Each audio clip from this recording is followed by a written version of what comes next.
usually don't do videos with commentary, but I really like Wasteland 3, and I've started this game, rather restarted this game, numerous times after playing several different types of combinations of characters and different goals, different difficulties. So I've settled on playing the difficulty of Supreme Jerk with permanent death on. I found that Supreme Jerk really isn't all that more difficult than the other levels. I played at least 4 times to level 20 before restarting, and it's just Supreme Jerk is the way you want to start this game. Don't worry about starting at the lower level. Start it with Supreme Jerk, and start it with permanent death on, because permanent death on allows you to remove all the characters in your party except for one ranger, and this lets you power level at Ranger HQ easier. So I would suggest doing that. I've tried playing this game with the preset builds that you see here, and you can do it easily. It's fine. If you decide that you want to do it that way, I would go with the Punk Lovers pair, and not specifically for their skills and whatnot. They have overpowering trinkets. One has a critical chance trinket, and one has a strike rate trinket. And if you get those two trinkets, you'll use those throughout the entire game, as far as I know. I mean, I only got up to 20, and I haven't finished the game completely, but you know, those are just OP trinkets to have. So if you're going to start the game that way, these two would be the way to go. Um, I found that they do have lines of dialogue that are unique to their stories, but they rarely speak them. So if you're looking at it from that point, that aspect, you're really not going to get a whole lot of extra dialogue or rare dialogue from these characters. I've tried playing where I min-max a group of 4 rangers and have 2 companions. Again, you can easily do that. I've tried pairs where you did nothing but charisma for everybody, just to basically power level, and boy, I mean, charisma really pops up your XP quite a lot, but I found you really don't need to do that. Playing on a normal, like, a 2 charisma build, you're going to get a high enough level that it's easily doable. You'll actually out-level all of the quests. Fairly simple if you do things in specific orders. So you don't need to have like this overwhelming XP party. It's good to have, one that gets high, because then you can basically power level from that one, but that's fine.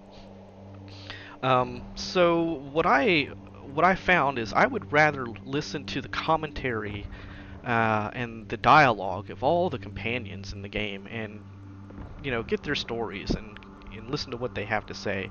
So what I've settled on doing is using a 4 companion group with 2 custom rangers, and I'm playing on a version now where you can respec all of the companions to whatever you want them to be. So you're not locked into their skills. The only thing you cannot change when you respec them is their quirks and their backgrounds. So obviously you're not min-maxing them, but you can change them to whatever you want, which gives you a lot of latitude as far as what you're going to do when you create your custom rangers.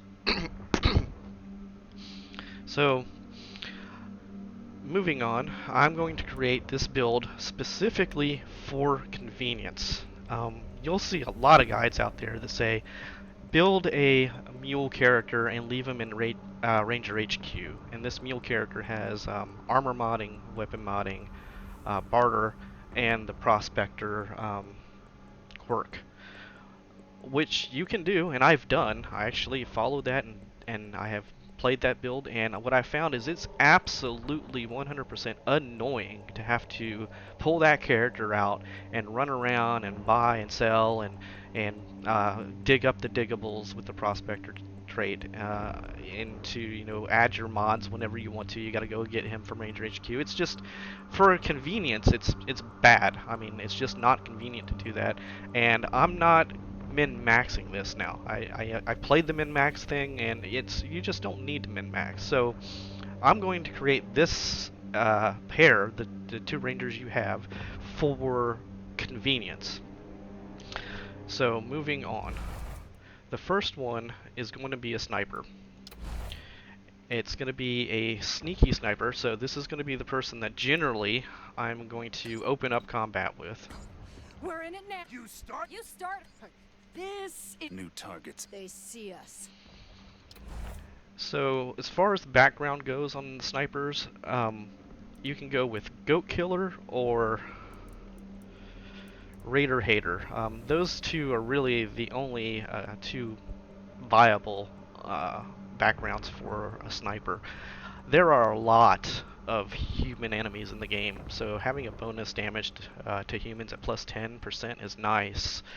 But I found that I would rather have the crit chance over the flat-out damage to humans, and there's several reasons, but for the most part is that the crit chance applies to every enemy as opposed to a specific enemy type. And having the sneaky sniper, you'll end up pumping up your sneak damage through various armor sets or various items, and you know, having that crit chance to just take one guy out completely is really nice to have.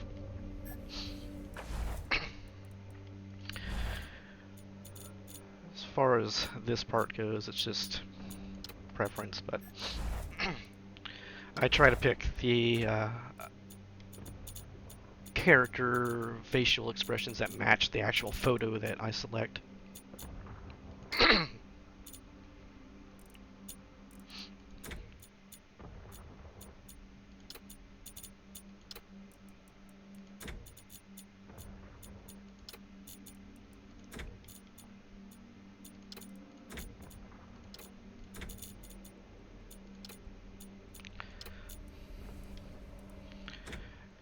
And I like all my female characters to be small-ish, puny but small, and slender.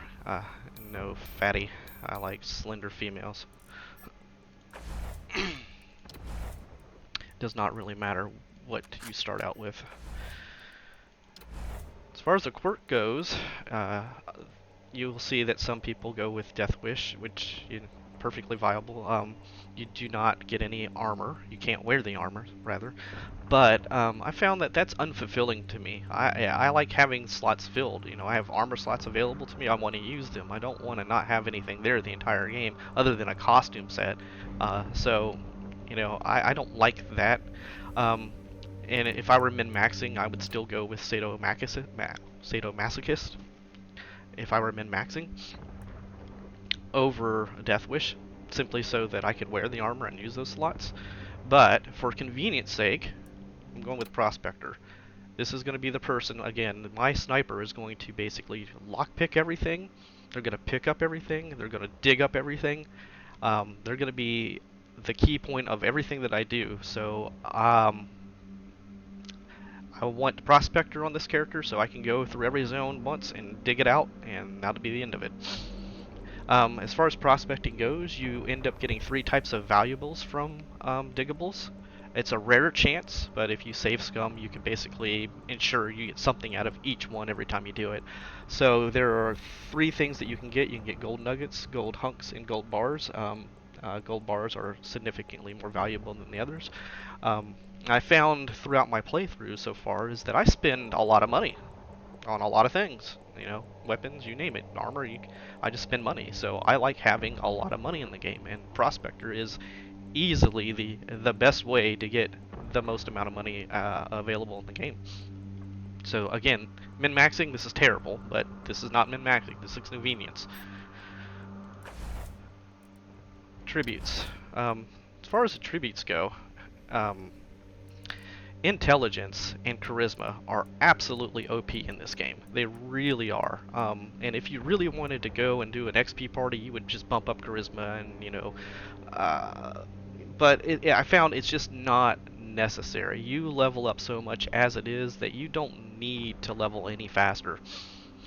So I go with 10 charisma on just about every single solitary character because that crit chance is phenomenal, and you also get some skill points. I mean, the skill points are okay, but you know, the crit chance is the crit damage.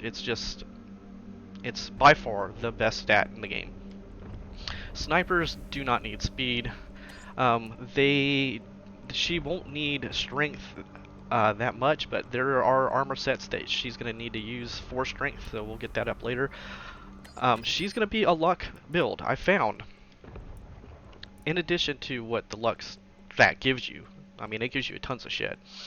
And since she's the one that picks up everything that I'm going to be, she's going to loot everything, she's going to pick up everything, you know, she gets these chances to get extra money, extra scrap, which really does not trigger all that much and is not that much to begin with, even when it does trigger. What I found is that on parties that I didn't have luck characters looting, it seemed that I got shittier luck, shittier loot, less everything.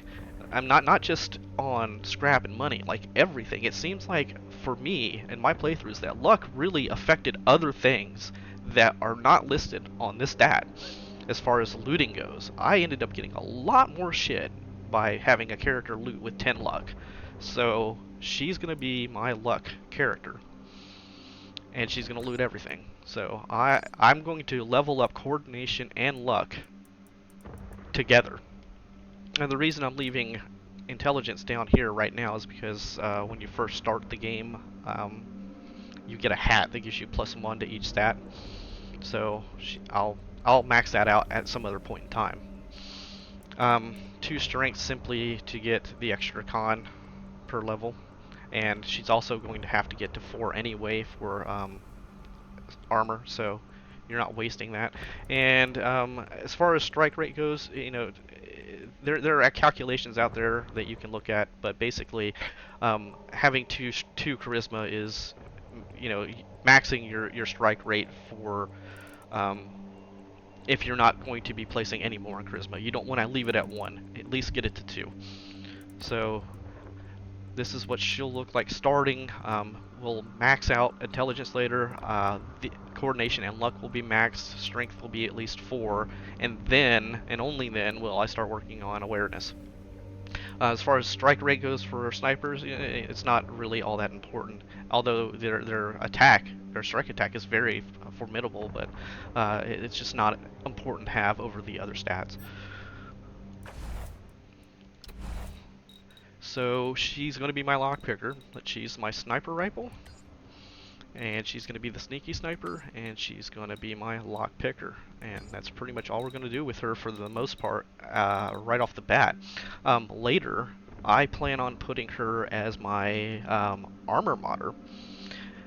Because I'm not min-maxing, so I don't need to really worry about getting mechanics up and giving her structural weakness for the damage against the robots and vehicles, and I don't really need to worry about getting survival up to 6 for Big Game Hunter for the damage versus animals and mutants. Obviously, if I have the points available, I will, but I just want armor modding on this character just to have all of the skills on my 6-party team as opposed to being on a mule. There are no skill checks in the game that I know of that use armor modding, so the only real reason to have armor modding is to get to the level 10 perk, which basically gives you 8 armor at the very end. So, you know, it seems somewhat useless, but it's one of those convenience things for me again, and I'll be able to apply the armor mods whenever the hell I want to, instead of going back to Ranger HQ. So, to start off, you need a little bit of sneaky shit for detection purposes for ambush site and Ranger HQ to start. I'll get 2 for the mark target perk, and the rest of it is going into lockpicking. Everything else from this point will go into lockpicking until 9. You will get a book early on in the game that'll allow you to go from 9 to 10. And it's important to get to 10 quickly in the game because you can get into the Patriarch's Palace and loot a level 10 chest at a Liberty Buchanan's broom. And that chest has basically in-game weapons. So, you know, you can sit there and save scum to get whatever weapon you want and make at least one of your characters just absolutely overpowering as far as their weapon goes. Like, I mean, you can get the minigun early on for big guns. You can get one of the better sniper rifles. I mean, I usually try to get the submachine gun for that particular character because the submachine gun feels weak until you get a nice good weapon. But anyway, so you'll want to get this up to 9 as quickly as possible, and then when you get the book, boom, you're ready to go to get that chest. After that, you're basically just getting up sneaky shit and sniper rifle. You need sneaky shit at level 10 if you want to um, disarm the silent alarms in Steel Town. And you know, Steel Town is like a DLC that you don't have to do early on, but you can. And if you want to get all the XP out of Steel Town that you can, you need to have sneaky shit at 10 before you really start working on Steel Town. Anyway, moving on. Yeah. Next one I like to create is a submachine gunner. Shoot! Here comes. Then New target. they Damn. damn shit just got not to go up. Thank God that's over. Are we? Let's do this shit. Okay, for her submachine gunner, really runs across the zone. They like to have combat speed. They get a perk called Stormer where you move, I think it's 5 squares, and you're able to fire off a free attack. Um, so if you combine high combat speed with that particular perk, the Stormer perk, and you get the quirk. Where are you at? Serial Killer. You're able to do quite a lot of movement on the battlefield and do a lot of damage and then get back into cover if you need to, depending on whether or not you can trigger the combat kill for a Serial Killer. So as far as the quirk goes, I picked Serial Killer for the extra 3 AP for each kill. So basically you can move to a spot with your Stormer and fire off an extra attack, and if that attack lands and kills a character, an enemy, then you gain the 3 AP that allows you to either fire off another attack if you have 1 extra AP, or to get into cover. So combat speed is very good for this particular character. So we're going to pick up Serial Killer here to get the 3 AP for each kill, once per turn. And then we're going to get the background of Sex Machine, which basically gives you plus 0.2 combat speed, which is basically 2 speed. It's 2 speed. So boom. Okay. 2 speed. Let's see. Let's get her. She's mopey. This is pretty much the mopey face here. Looks a little bit like she's a Latina. So a little darker skin. Let's get her some flowing black hair. Try to match her. And no. Let's see.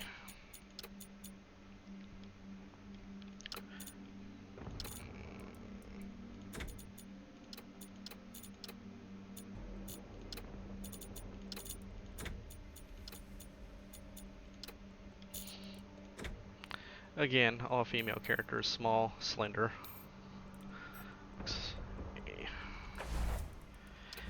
Starting weapon really doesn't matter.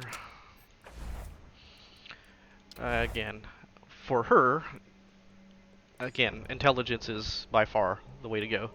Speed in this character for the submachine gunner will be important, but not right now. That's be a stat that you work on later. Since we just picked the trait basically that gave us 2 extra speed. Awareness, no. Luck, no. Keeping charisma at 2 for the strike rate. She's gonna need a little bit more strength for some armor because she will be getting hit. Again, on Supreme Jerk, getting hit often means just flat out dying, but you can survive some attacks, so armor is not completely useless, especially on this character who'll be running around the zone killing people.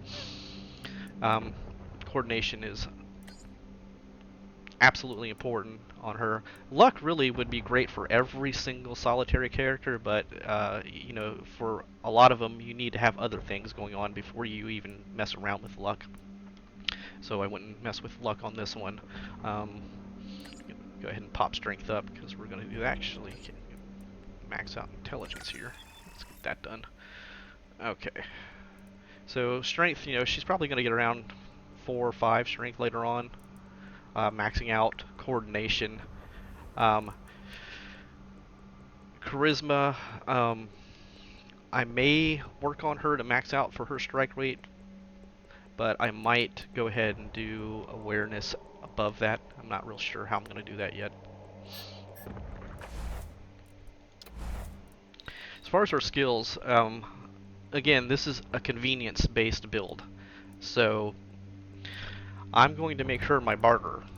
She's going to go out and buy and sell, and I do that specifically for convenience sake alone.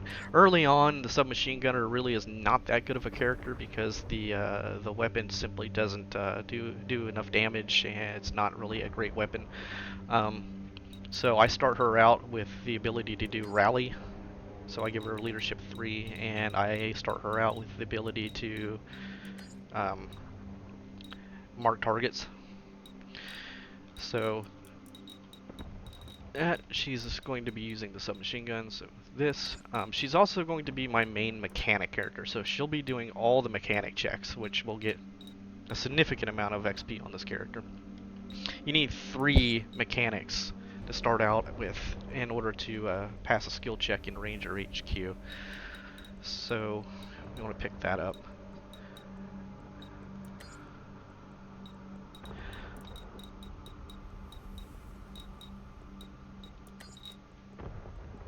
Okay, so we have automatic weapons, 2 for sniper for mark target, mechanics for the skill check. Barter is just what you're going to be doing. She's going to be a barterer. In fact, I'll be getting her bartering up very soon to near max. Probably up to 9 at least, just so I can use the book later on, but 9 will be where I get her quickly, just to be able to sell the loot when I want to. Let's see, anything else?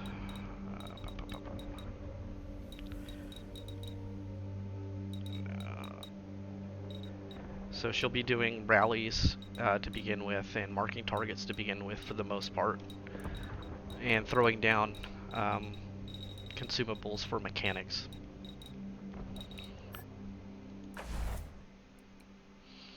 So again, overall, this is not min-max. This is convenience, and I guarantee you that if you play several times, you'll come to the realization that it's better to have a convenience party than it is to have the other types of parties, simply because the other types of parties really aren't necessary. You don't need to min-max in the game to win.